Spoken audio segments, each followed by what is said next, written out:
Hello! Gagawa po ako ngayon ng turon. Turon na lalagyan ko siya ng manggang hinog.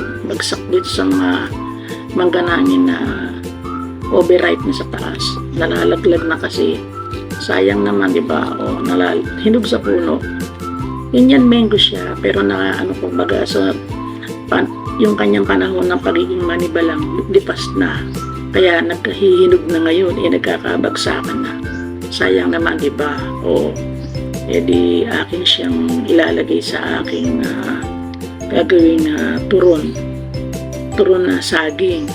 Yung saging ko naman, ang liliit kasi walang mabiling saging na yun na maganda. Ito sa palengke sa amin, puro maliliit. So, okay na yan kaysa walang saging, di ba? Ngayon ganito gagawin ko. Yan, nagawa ko na yan. May nagawa na ako kanina. Ito, yan, may nagawa na. So, pakita ko nga muna pala sa inyo kung paano ko balutin. Balutin ko muna itong nali dito. So, yan, ganyan. At ito ay bala kong baunin sa aming swimming bukas. Suswimming kami ng aking mga ka-workers. Ito man lang ibaon ko, pero ipirituhin ko muna bago kami lumakad syempre. Yan, ganyan.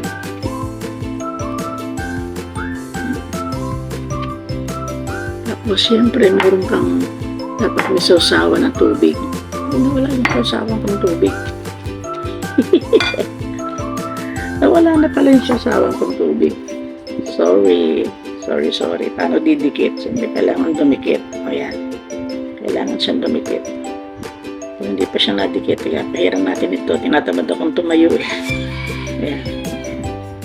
Para dumikit. O, diba? Yan. Sasama ko siya ito ngayon. Gagawa na ako bali ng 4 eh. O yan. 4 na yung nagagawa ko. So, kailangan ko talagang maghiwa ng hanggang hinog. Ito. Kuhain lang natin ang maliliit. Ganyan. Para magkasya dun sa aking saging. Pero yung aking pambalot madami. Makapal yung pambalot ko. Dalawang medium yung binili kong pambalot. So, isa masayang itong mga mangga, di ba? Mapapakinabangan. Sayang eh. Lipas na kasi yung manibalang. Dami na namin napitas na manibalang. Ngayon, puro hinog na. Hinog na siya. Sobra ata yung aking mangga.